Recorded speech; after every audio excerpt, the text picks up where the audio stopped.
Hi hello everyone, బాగున్నారు అందరూ? అందరూ అడుగుతున్నారు, సార్ రీఫండ్ ఎక్కడా, రీఫండ్ ఎక్కడా, రీఫండ్ ఎక్కడ అడుగుతున్నారు. మరి ఏంటి పరిస్థితి? రీఫండ్ ఈ సంవత్సరం వస్తుందా? అసలు మీరు కరెక్టే ఫైల్ చేశారా? నా పక్కనోడికి రీఫండ్ వచ్చింది, నా ఫ్రెండ్కి రీఫండ్ వచ్చింది, నా ఫ్రెండ్ వేరే వాళ్ళ చేత ఫైల్ చేయించుకుంటే వాళ్ళకి వచ్చింది. ఎవరికి ఆగస్టులో ఫైల్ చేస్తే పొద్దున్న ఫైల్ చేస్తే రాత్రికి రీఫండ్ వచ్చింది, ఒకరికి గంటలోనే వచ్చింది, ఒకరికి 2 గంటల్లోనే వచ్చింది. మా రీఫండ్ పరిస్థితి ఏంటి సార్ అంటే, ఒక ఎగ్జాంపుల్ చెప్తా సరదాగా. మనం అందరం ఒక బంతి భోజనాల్లో కూర్చున్నాం. బంతి భోజనాలు కూర్చున్నప్పుడు మీ పక్కన ఒకరు కూర్చున్నారు. పాపం రైస్ వడ్డించేవాడు అక్కడ దాకా మీ పక్కవాడి దాకా వచ్చేసరికి రైస్ అయిపోయిందని చెప్పి మళ్ళీ వెళ్ళిపోయాడు. అంత మాత్రం చేత మీ దగ్గరికి రైస్ రాదని కాదుగా, మళ్ళీ వాడు వెళ్తాడు, రైస్ మళ్ళీ అక్కడ నీకు డబ్బాలు తీసుకొచ్చి మళ్ళీ మీకు వడ్డిస్తాడు. అవునా కదా? ఇది కూడా అంతే. ఇన్కమ్ ట్యాక్స్ డిపార్ట్మెంట్ ఈసారి కొత్తగా ఏఐ, ఆర్టిఫిషియల్ ఇంటెలిజెన్స్ ఇంట్రడ్యూస్ చేస్తున్నాము. మీరు చేసే ట్రాన్సాక్షన్స్ అన్ని విజిలెన్స్లో పెడుతున్నాము. ఇంచు బై ఇంచు మీ బ్యాంకులో ప్రతి రూపాయి చెక్ చేస్తామని చెప్పి నిర్మలా సీతారామన్ అఫీషియల్ డిక్లరేషన్ ఇచ్చింది.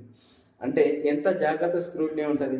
ఒక్కొక్కటి స్టెప్ బై స్టెప్ చేసుకుంటూ ఇప్పటికీ చాలామంది రీఫండ్స్ అయితే వచ్చినాయి. మేము ఫైల్ చేసిన, మా ఫర్మ్ ఫైల్ చేసిన దానిలో కానీ, మా ఫ్రెటర్నిటీలో ఫైల్ చేసిన చాలామంది కానీ రీఫండ్స్ అయితే వచ్చినాయి 40-50%. మరి మిగిలిన పరిస్థితి ఏంటి సార్ అంటే, అసలు కొన్ని ఫైల్స్ వెరిఫికేషన్కే వెళ్ళలేదయ్యా. అసలు ఇంకా కొన్ని ఫైల్స్ అట్లా ఇంకా అసలు ఆ మూట కూడా ఎక్కువ తీయలేదు వాళ్ళు, మీకు పక్కకి పెట్టారయ్యి. ఈ ఫైల్స్ అన్ని వెరిఫికేషన్ అయిపోయి రీఫండ్స్ వచ్చినప్పుడు మళ్ళీ అది ఓపెన్ చేస్తామని చూడాలి. మరి మా పాన్ కార్డ్ ఎప్పుడు వెళ్తుంది సార్ వెరిఫికేషన్ వెళ్ళింది ఎప్పుడు ఫైల్ అవుతుంది? అసలు మా పాన్ వెరిఫికేషన్కి ఎప్పుడు వెళ్తుంది? వెరిఫికేషన్ ఇది కన్ఫర్మ్ ఎప్పుడు అవుతుంది? కన్ఫర్మ్ అయితే రీఫండ్ ఎప్పుడు యాక్సెప్ట్ చేస్తారు?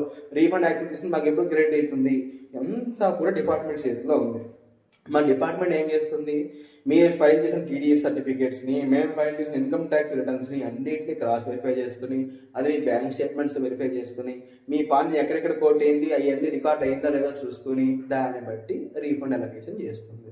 అయితే చాలా క్లియర్గా చెప్తున్నా, ఐటీఆర్ 1-4లకి రీఫండ్ వచ్చే ఛాన్సెస్ చాలా తొందరగా ఉన్నాయి. కొంతవరకు బియాండ్ 1 lakh 1.5 lakh కొంతమంది పడుతున్నాయి. ఎన్పిఎస్ స్కీమ్స్, హౌసింగ్ ప్రాపర్టీ లోన్స్కి డాక్యుమెంట్స్ అన్ని పర్ఫెక్ట్గా ఉన్నాయి, పడిపోతుంది.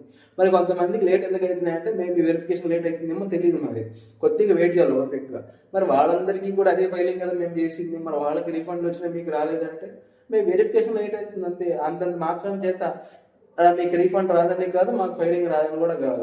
అర్థమైందా? కొద్దిగా ఓపిక వెయిట్ చేయండి, రీఫండ్స్ ఆటోమేటిక్ జనరేట్ అయిపోతాయి. మీకు ఇక్కడ లాస్ కూడా ఏం లేదు. మీకు ఇంకా ఎంత లేట్ రీఫండ్స్ వస్తే అంత బెనిఫిట్, మీకు అంత వడ్డీ ఇంట్రెస్ట్ వస్తుందిగా. అంతగా అయితే రీఫండ్ ఇయ్యడు కదా. నేను పెట్టిన దాని మీద కనీసం 6% యాడ్ చేస్తే మీకు రీఫండ్ ఇస్తారు. 1,00,000 రూపాయలకి 6,000 రూపాయలు ఇంట్రెస్ట్ పడుతుంది.